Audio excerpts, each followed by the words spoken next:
when you are.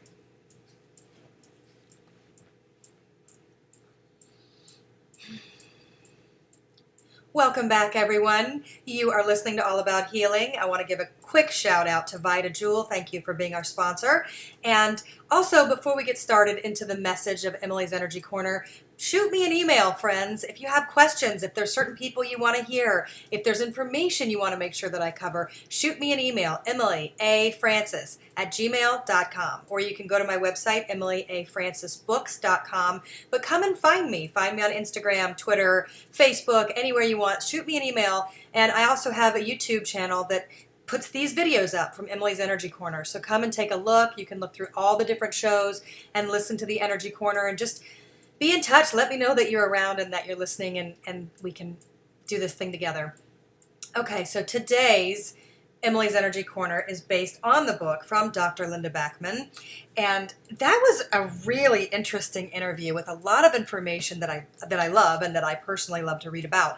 So her book is Souls on Earth: Exploring Interplanetary Past Lives. So she is a practicing psychologist and has been for over 40 years, and got into past life regression therapy not by choice and not by interest, but because it started to happen, which is that way with a lot of profound educators and writers. Things like Dr. Brian Weiss did the same thing, and he was the pioneer in past life regression that took you beyond this life.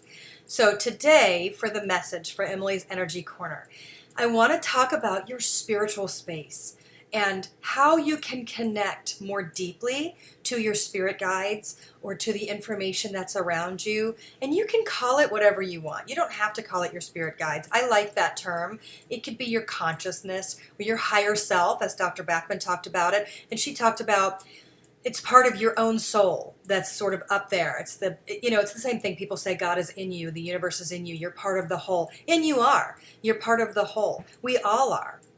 And I love her advice at the end about having a spiritual practice in place each and every day, however that looks to you, but to take some time. But what I want to do is go a little bit deeper and simplify the four clairs. First, the four clairs: clairaudient, claircognizant, clairvoyant, and clairsentient. Clairvoyant is your ability to see things. So some people can see spirit, or they can, see different energy around and pick up on it, and they start to learn. Some people see it only in their mind's eye. Some people actually see it in real life. Clairvoyance is a vision, vision. And it looks different on everybody that's in tune with it. And everybody has some part of these clairs. And other people, they hear. So clairaudient, it's the audio. So they can hear better than they can see. So if they have that little voice inside their head, or they hear a little something in their ear, or one time I was out with my friend after their loved one passed away, and my friend started laughing, and she looked at me and she said, "Was that you?" And I said, "Was what me?" And she heard somebody speaking in her ear, and it made her laugh, and she knew it was that person. And that's clairaudient. And for her that night, it was so special because we were in this really crowded bar, and the person had passed away recently, and she was heartbroken. We were all heartbroken. And she did that. "Is that you?" It was the first time she went out without that person, and she was laughing and thought it was really funny. And we ran off to the bathroom to kind of collect ourselves because it was overwhelming. And she said out loud, "Okay, if it was you, show me a sign." And she walked right out of the bathroom, and this person walked right up to her and said, "Hi, do you want to play pool?" And she said, "I don't know, what's your name?" And it was that person's name. And it wasn't a usual name. It wasn't a terribly unusual name, but it's definitely not a common name. So for her, that was proof. And she asked for proof, and she got proof. And that's something that we'll talk about as well. Clairsentient. And so clairvoyant, clairaudient, clairsentient is an all-knowing. It's the feeling. It's that thing in your gut. Women are notorious for it, the woman's intuition. That's clairsentience. You know it. You know it in your gut. You can sense it. You can feel it. And so clairaudient, clairvoyant, clairsentient, and claircognizant. Claircognizant is that knowing. They're both, clairsentient and claircognizant are very similar, and I usually mess them up a little bit, and I wasn't even planning on doing that today, so I don't have notes out to say this is exactly what it's supposed to be. So forgive me, but it's all about the way that you perceive spirit and the way that it comes through to you. And I want to go into asking for proof it's a little tricky when you ask for proof, because let me just go back really quick. Clairsentient and claircognizant, one is that you know kind of in your head, and one is that you kind of know in your gut as well. But it's a little tricky when you ask for proof, because you can't ask spirit to prove themselves to you necessarily, but you can ask for help or guidance, and that in itself is some of that proof. Like that night with my friend when she heard that person talking in her ear and she said, okay, let me know that that's you. You can do things like that. You can sort of test the universe. There's actually a book out by Pam Grout, E Squared, and it's all about conducting tests on your energy and how energy manifests and how spirit is part of the whole. I find it very interesting that people can be very religious or very faith-based, but then have a really tough time feeling like it's okay to fully interact with spirit, with the spirit realm. Like you're doing something wrong or you're breaking the rules. And I just want to say, there's not necessarily hard, fast rules the way that you might have been taught. And I hope and encourage you to study and research, and above all, question what you're being taught and what you're being told.